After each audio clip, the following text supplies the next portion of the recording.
Shalom Ouvracha. En 1919, à peine 2 ans après le début de la révolution russe, les combats faisaient encore rage entre les troupes bolcheviques menées par Lénine et les troupes nationalistes de tous bords de tous ces pays limitrophes que la révolution russe essayait de gagner. Par exemple avec l'Ukraine, où il y avait un antisémite notoire, Immarchemo Veziro, Simon Petliora, qui finira par être président de cette nation ukrainienne avant d'être assassiné en 1925 à Paris. Il y avait donc des combats féroces entre les tenants et les opposants de cette révolution. Lorsque les troupes bolcheviques en Ukraine prenaient possession d'une ville, alors ils réunissaient tous les opposants, plus quelques juifs pour faire bonne mesure, parce que les juifs, on peut toujours essayer de leur reprocher quelque chose, et on les fusillait. Lorsque les troupes de Petliura reprenaient le contrôle de la ville, alors ils réunissaient tous ceux qui s'étaient opposés à eux, plus cette fois-ci tous les juifs, parce que vous savez bien, tous les juifs sont des traîtres, et on fusillait tout le monde. À l'une de ces occasions, dans une petite ville, les troupes de Petliura sont arrivées et ils ont commencé par visiter chaque immeuble, chaque maison, pour pouvoir réunir sur la place centrale tout le monde et trier ceux qui s'étaient opposés à eux, plus tous les juifs qu'ils alignaient soigneusement le long d'un mur en disant « Vous savez bien, tous les juifs sont des traîtres, donc nous allons tous les fusiller ». Lorsque cette triste besogne a été terminée, le chef de la police a demandé à ses hommes d'armer leurs armes et de se préparer à tirer lorsqu'il dirait 3. Et il commença à compter 1, 2, et avant qu'il ait dit le dernier chiffre, quelqu'un cria « Arrêtez, moi aussi je suis juif, et si vous les tuez, vous devez me tuer également. » Tout le monde a tourné la tête vers l'individu qui avait crié ainsi, et au milieu des habitants non juifs de la ville, il y avait cet homme, mais qui était le pharmacien, le seul pharmacien de la ville, celui que tout le monde connaissait, parce que tout le monde avait eu affaire à lui pour une prescription, pour un conseil médical. Et c'était quelqu'un de serviable, mais jamais on n'aurait pu penser qu'il était juif.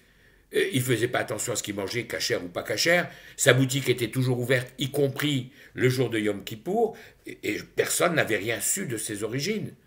Alors c'était quand même gênant de devoir se priver des services d'un tel homme tellement utile à la municipalité. Alors les uns disaient non, il faut le laisser en vie. Les autres, antisémites jusqu'au bout des ongles, et qui n'avaient pas besoin d'une bouffée délirante liée à une consommation ou une surconsommation de cannabis, on dit, puisque c'est un juif, lui aussi il faut le tuer. Alors, la discussion a commencé à s'envenimer entre les partisans et les adversaires de la survie de ce juif, et ça a dégénéré en un tel désordre que les troupes de Petliura ont dit, bon, on va laisser le calme revenir et on reviendra régler le sort de tous ces juifs-là. Vous allez voir ce que vous allez voir. Mais entre-temps, il y a eu une contre-attaque des forces bolcheviques qui ont permis de renverser la situation et les troupes de Petliura se sont sauvées, si bien que les juifs ont été sauvés de ce triste sort et ont eu la vie sauve, y compris notre pharmacien. Cette histoire illustre ce que nos frères ashkénazim appellent der Pinteleïd, ce tout petit juif qui est caché au fond du cœur de chacun d'entre nous, et qui, même lorsque certains d'entre nous s'éloignent des traditions de nos pères, ignorent toute pratique, abandonnent en apparence le judaïsme, quelque part, au fond de leur cœur, il y a une petite braise qui n'attend que le moment venu et la brise ou le souffle qui viendra ranimer la flamme. C'est ce qui s'est passé pour cet homme. Et c'est tout à fait en liaison avec les parachiotes que nous lisons cette semaine. Acharemot et Kedoshim, qui nous donne le détail des sacrifices et de tout le travail que faisait le Kohen Gadol, le grand prêtre, dans le temple de Jérusalem le jour de Yom Kippour. Ce travail, ce texte, que nous lirons dans le Moussaf, le plus long de l'année, le Moussaf de Yom Kippour, et où au-delà des sacrifices, au-delà de l'encens qu'on brûlait, au-delà de tout ce que l'on dit, de tous les vidouïm, de toutes les confessions de nos fautes, le plus important dans cette journée de Yom Kippour, c'est le retour vers Dieu, la Teshuvah. Et c'est la raison pour laquelle je vous ai raconté cette histoire de cette petite braise qu'il faut savoir rallumer. Peut-être en entendant le Kol Nidré la veille de Kippour, ou bien en attendant les dernières minutes, les dernières heures de cette longue journée lorsqu'on chante El Nora Alila. Toujours est-il que c'est ça l'essentiel, ranimer la flamme, retourner vers Dieu.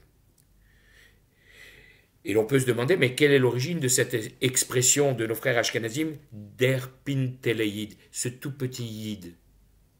Pourquoi cette expression? J'ai entendu la réponse suivante. De toutes les 22 lettres de l'alphabet, la plus petite lettre, c'est le Yud. On dirait une tache comparée aux autres lettres qui ont une forme différente les unes des autres. Ce Yud, c'est apparemment insignifiant, tout petit.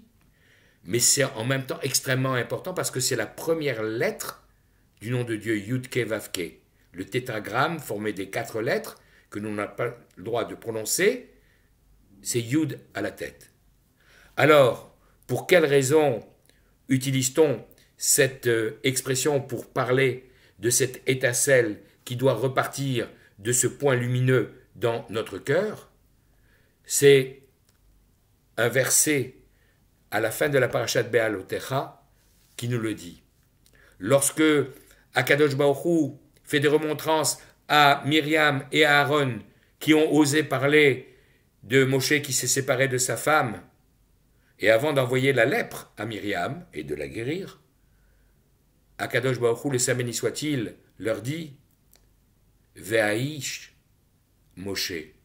Et cet homme, Moshe, Anav Beod, il est extrêmement modeste. Mikol Adam, plus que tout être vivant, tout homme, Asher Alpene Adama, qui se trouve sur la surface de la terre. Comment avez-vous osé parler de lui? Et le mot Anav, habituellement, s'écrit Aïn, Nun, Yud Vav. Mais dans la Torah, dans ce verset, on le trouve écrit sans le Yud. Aïn, Nun, Vav. Comme si Moshe, au moment où Dieu lui dicte cette phrase, dit « Tu parles de ma modestie, mais elle est incomplète, donc laisse-moi enlever une lettre, laisse-moi enlever ce Yud. » Ce Yud, qui est à la fois petit, mais en même temps qui, comme on l'a rappelé à un instant, symbolise la grandeur du nom de Dieu.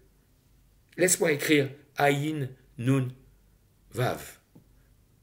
Et Hachem lui dit, mais tu sais bien que le nombre de lettres que j'ai prévues dans la Torah est fixé, je ne peux pas changer. Et Moshe lui a fait la suggestion suivante. Ce Yud, on ne va pas le perdre.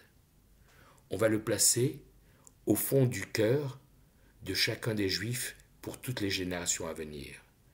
De sorte que si jamais il s'éloigne de nos traditions, de ceux que nous avons reçus au mont Sinaï et que nous transmettons de génération en génération, alors la braise qui sommeillera au fond de son cœur, ce derpin teleyud, ce tout petit yud, puisse effectivement redémarrer une grande flamme qui réchauffera et qui brillera jusqu'à la venue du Mashiach Tzidkenu.